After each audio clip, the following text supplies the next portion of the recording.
खाए पिए वाला चीज की व्यवस्था कर दी आप सब ग्रीन रूम में। थोड़ा सा मंच से और पीछे हो जाइए आप लोग, थोड़ा पीछे हो जाइए, मंचों से पीछे हो जाइए आप सब।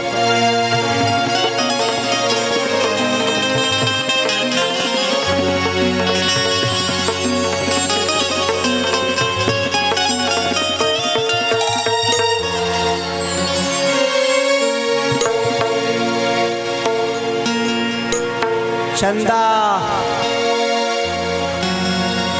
ये खाली लोगों के लिए कर रहा हूँ, सीरियस मत होना। हाँ भाई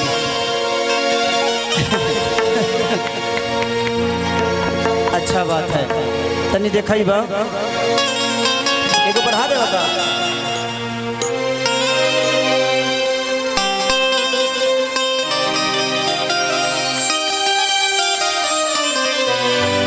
ये गाना मेरे बहुत अजीज मित्र, मेरे भाई, मैंने बहुत प्यार करता हूं मैं। आप लोग 82 विधा देखे होंगे अजीत हलचल जी को। अजीत हलचल जी ने इस गाने को लिखा है। अच्छा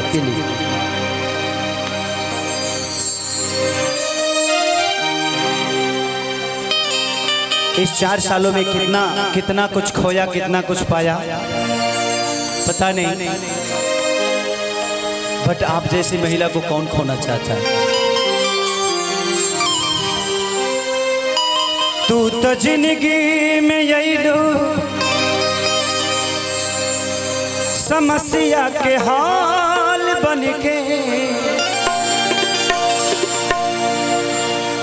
हमारा आँख में समैलू का जाल बन के।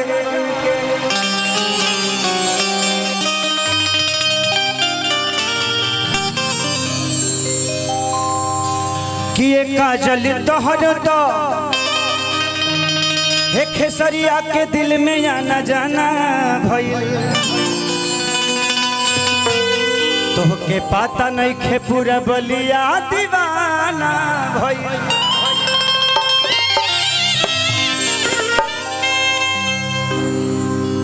कि तू एक बार कह दे तू तो तोहरा पमरती हो, गवाही दी तेरा सड़क के धरती हो।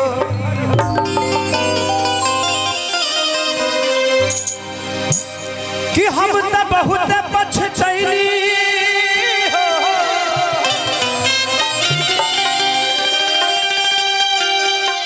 मिस कईली तहरा साथ के। कहियो भूल लैखी क्रिया खा के कहीं भीरगुनाथ के।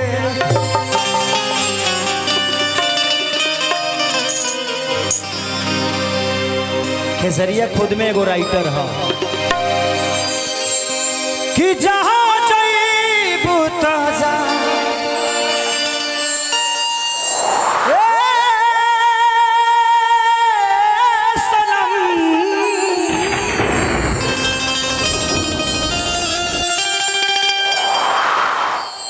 देखे जिंदगी भखा तेरे जख्म,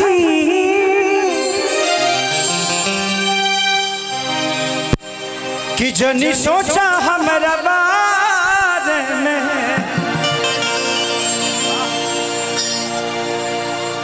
तोहरा खातिर हमारा मायल ना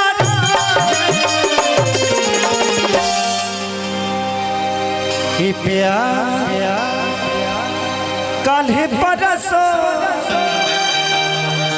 के काजिल न रहे।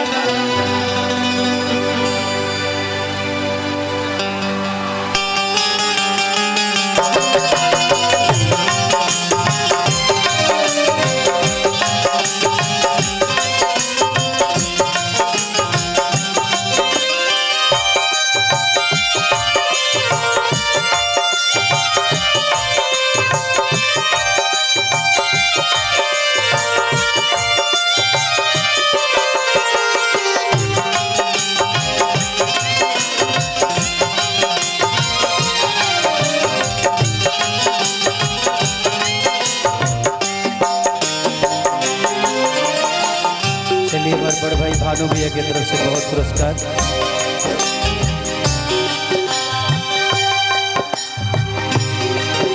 जहाँ जईबू तजा ए सनम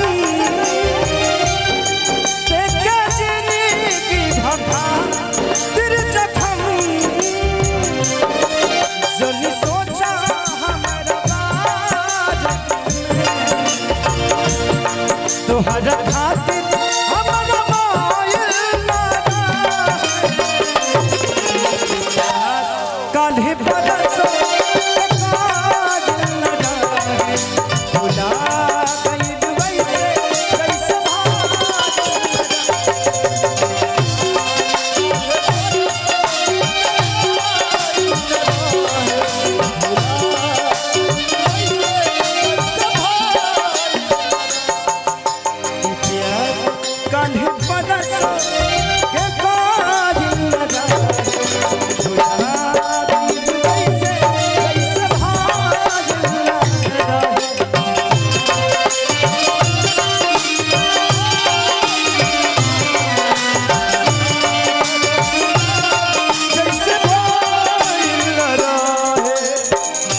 गली में तेरा आना जाना था,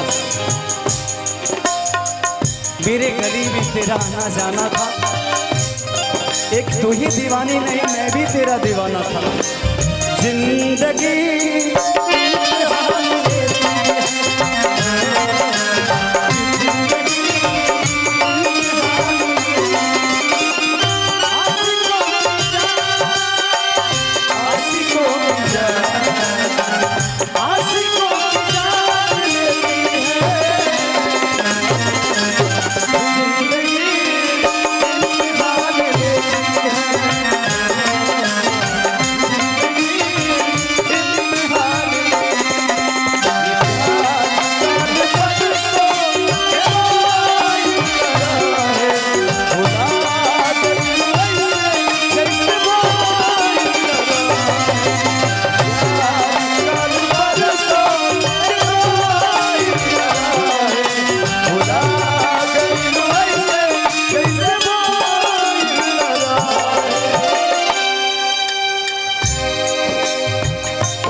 तुम तो रहती थी मेरे जिंदगी में समस्या के हल बन के, इसीलिए तो आंखों में बसती थी काजल बन के। गंगा के पानी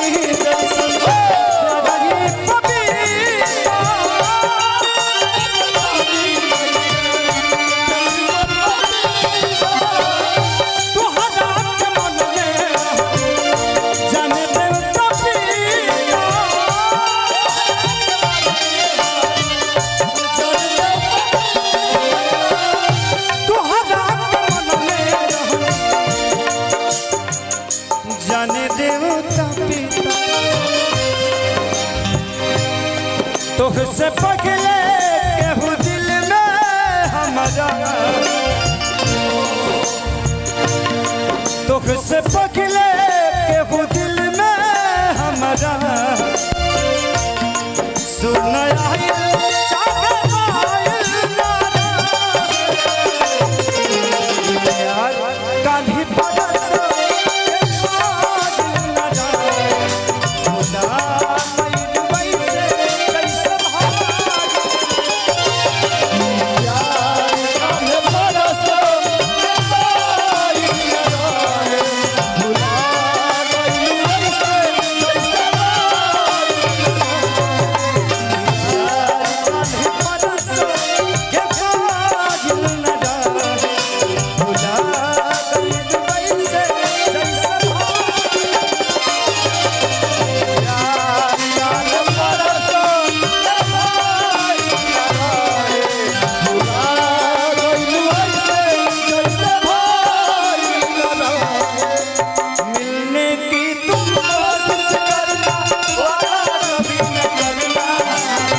मैं तुझ पे मरता हूँ, तू मुझ पे मरती है।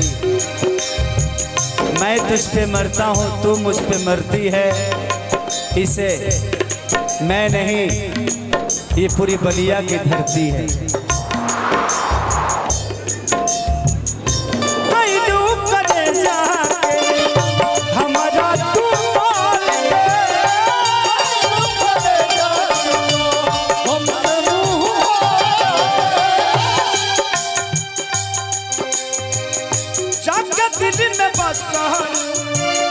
अजित हाल चाल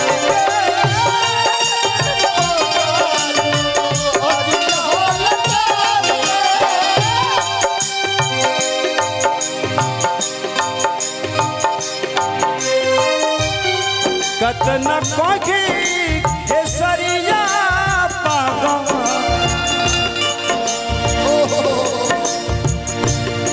कतन कोगी केसरिया तोहरा